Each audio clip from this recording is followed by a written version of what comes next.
Hey, today we will create some photographs. I'll show you how I print my photographs in my darkroom, and then I'll frame a few pictures. This is just to demonstrate how I do it. This is not an educational video. I don't exactly know what I'm doing, and I don't claim that I'm doing it any sensible way. So, not an educational, at best, maybe some entertainment. This also has a little bit of an embarrassing start. Years ago, when I was just starting my photography journey, I met a former colleague of mine, and he wanted to purchase a few of my pictures and hang them on the wall. So I made him a set of pictures, but then later, as the years went by, they started to turn brown. And there are three reasons why that could have happened. One is that I didn't fix them properly, I didn't wash them properly afterwards. Or then in this case, both the window mount and the back mount within the frame were originals that came with the frame, and I honestly don't know if they were acid free or not. So I don't know why they turned brown, but that was a rookie mistake, and now I wanted to fix it. So I said to my former colleague that I'll make you new pictures. We can make the same pictures I did earlier, but we can also do something totally new. So I sent him a couple of suggestions of a series of 3 images, and then he selected these 3 for me to print and frame. Then let's go to my darkroom. I gotta warn you, it's a little bit of an eyesore. It's a working man darkroom built in a corner of our laundry room, so it is what it is. It's a bit cramped, but I can get things done there. As an enlarger, I have an old but really nice Fujimoto 450 MS. It goes all the way up to 4x5 sheet film size. And I have different lenses for all sizes of film. Now today we will be printing a medium format film, and as a lens I have a 75mm Schneider Crouchnach lens. And then as of our paper we will be using Fomabrom 112 fiber-based matte. I like this a lot. This is probably the paper that I use the most nowadays. Now, as this is a multi-grade paper, I can decide the contrast during the printing time, and I can even have multiple different contrast in different areas of the film if needed. And for that I use these Ilford multi-grade filters. They go inside of the enlarger, and there are 10 of these, ranging from really low contrast to really high contrast. I typically start with the filter number 2.5. It's sort of a mid-range contrast, and then I can go up or down, or even do split printing where I have multiple contrast on top of each other, depending on my needs. So then as we start, we first want to focus the image and make it the right size. And here the lens needs to be fully open so I can focus it. Then I change it to around 11 or so, 8 or 11. Then I make the first estimation about the exposure time needed, and I expose a piece of photo paper through this filter. It's called a Kodak projection print scale. You just put it on top of a photo paper, give it 60 seconds of time with the aperture you've chosen, and then it gives you sort of an estimation about how many seconds are needed to expose it properly. So it looks here that about like 16 seconds is probably in the right ballpark, and then I go around this 16 seconds and start to expose pieces of paper, and sometimes I print these stripy test prints to start to work on the exposure, but also on the contrast to get that right. So then let's take a look at the wet side of my darkroom. As I said, it's a bit cramped, but it's workable. So first the exposed paper goes to the developer for 2 minutes. And as we know, the exposure is controlled by the exposure time, not by pulling it out from the developer earlier. Like, you should keep it in the developer as long as it gets darker, and then if it gets too dark, then you take time off from the enlarger clock. You don't try to control the exposure by pulling it out from the developer earlier. That just leads to bad exposures, bad pictures, and unreliable process. So at least 2 minutes I keep it in the developer, I pull it out, then I put it into a stop path for about 30 seconds or so. Then it goes to the fixture. I use 2-path fixing. The first fixture is typically an old fixture from the previous session that I use as the preliminary fixture. It sort of eats all the dirt from the developer and stop path into it, and then I move it to the next fixture, which I just made for this session, brand new fixture. In the first fix, I typically let it be there about a minute or so, and then to the proper clean fixture for about 2 minutes. Then it goes into the washing, and I wash it at least 30 minutes under running water, always changing the water all the time. And then at the later stage of that washing, I also use a Theo cleaner just to make sure that I get all the chemicals out. As I told you, I haven't done this properly earlier, so now I want to do it right by double fixing it and then washing it properly. I also want to learn as I go, so I always write down my process. What were the papers and settings used? How did I possibly burn and dodge? What kind of contrast I used for any particular picture? So next time if I want to do something similar, I can look at my notes and actually get in the right ballpark. It's also interesting reading to see if anything changes in my process. So I keep an old-fashioned notebook in my darkroom. Then I hang the pictures and let them dry. As they dried about maybe an hour or so, they are no longer dripping any water, then I put them on a flat clean surface and put weights in each and every corner, typically drinking glasses, and let them stay there for overnight. They dry properly, and these drinking glasses keep them approximately straight. I'm using mostly fiber-based paper, and it is notorious in the sense that it curves easily, so you gotta fight that curvature with all these kind of tricks. Then I have set a couple of old IKEA shelves, and I finally put the prints between these shelves, put the books from the top of my piano as a weight on top of the shelves, pictures in between, and let them stay there for at least 2 or 3 days to make them as straight as possible.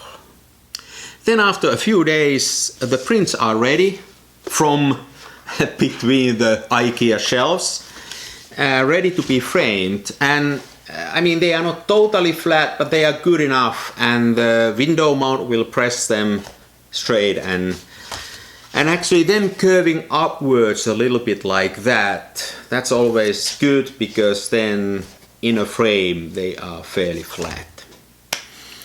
I set the camera up there and wanted to show you how I do the framing. It could be a bit closer, but once again it is what it is. So let's get started and frame these pictures.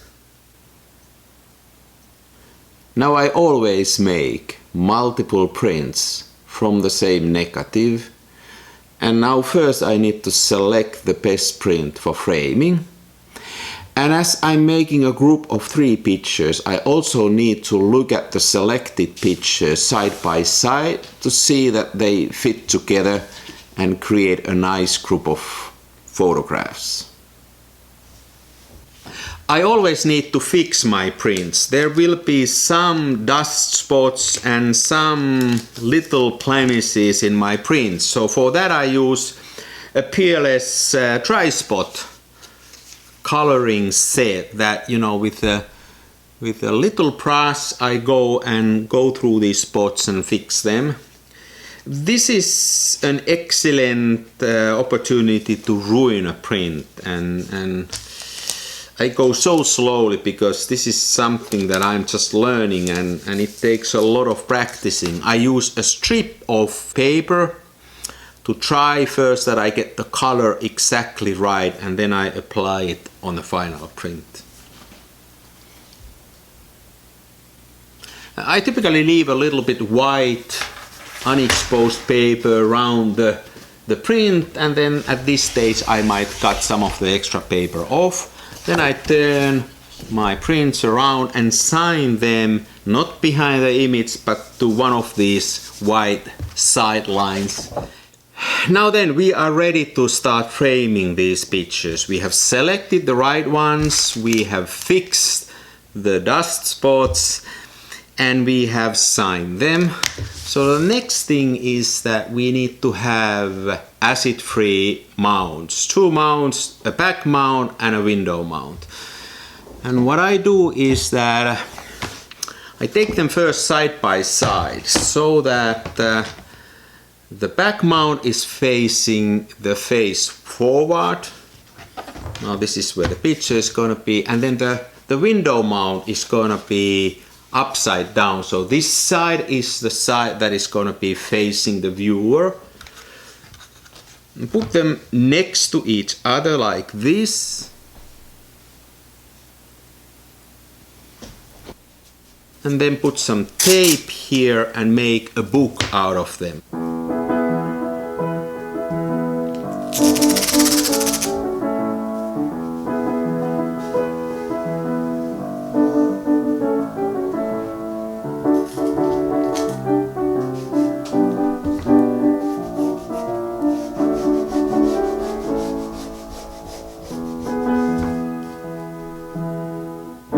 This creates like a book with a tape hinge inside.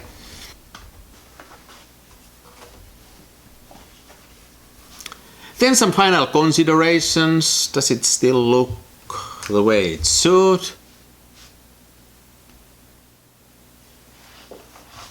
And then I take the photograph. Cut two pieces of tape.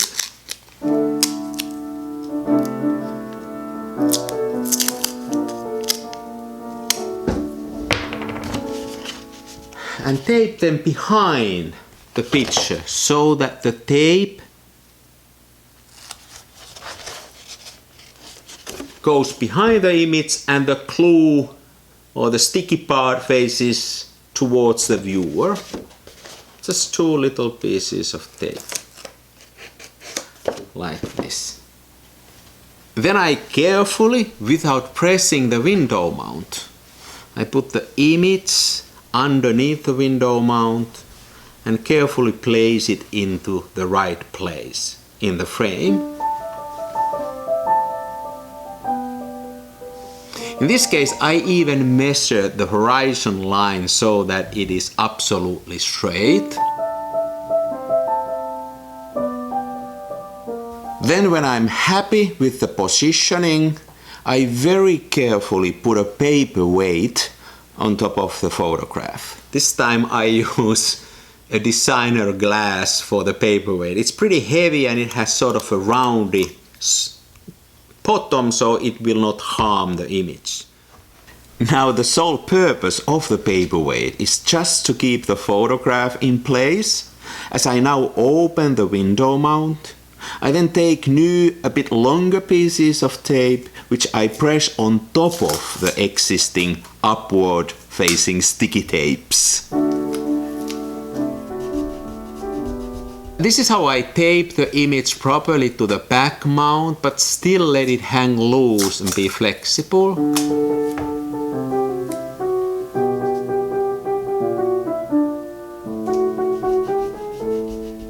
So now this makes the back mount, the image and the window mount one single object that always stays together, and the picture is always in the right spot related to the mounts. Now then we take the frame. I use here a rather affordable frame I bought from IKEA. Unfortunately, they don't make these frames anymore. I change everything that is inside of it to acid-free. First we need to take care of dust. Dust is such an enemy of photography. I've noticed that these old carbon fiber LP cleaners, you know, we used to use, and I still use to clean my LPs on a turntable, they are excellent of cleaning up these frames from inside. And also I use an air blower to get all the dirt out. And then after I've done that, I just put the mounts and the picture inside of the frame. This is pretty straightforward.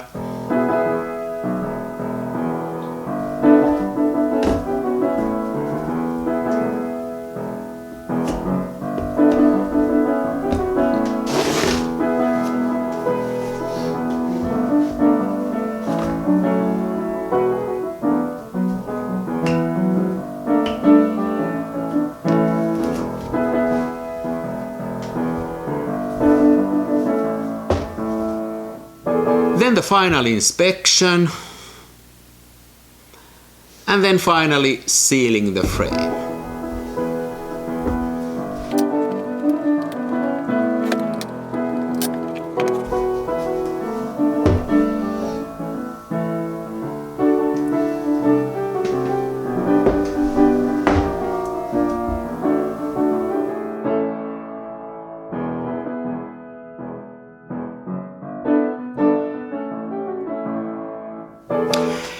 Now, allow me to brag a bit. These are fine photographs. I'm pretty happy with the outcome. These are true photographs, totally different than looking at them on the screen. It's only a photograph when it's printed and framed. But it didn't come easy.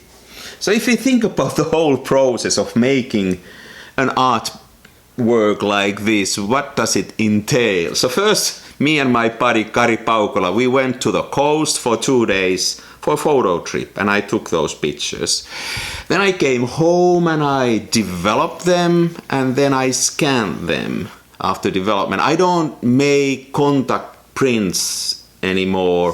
Well, actually, I never done them. I just scan my films, and then that's my raw material for choosing which one to print.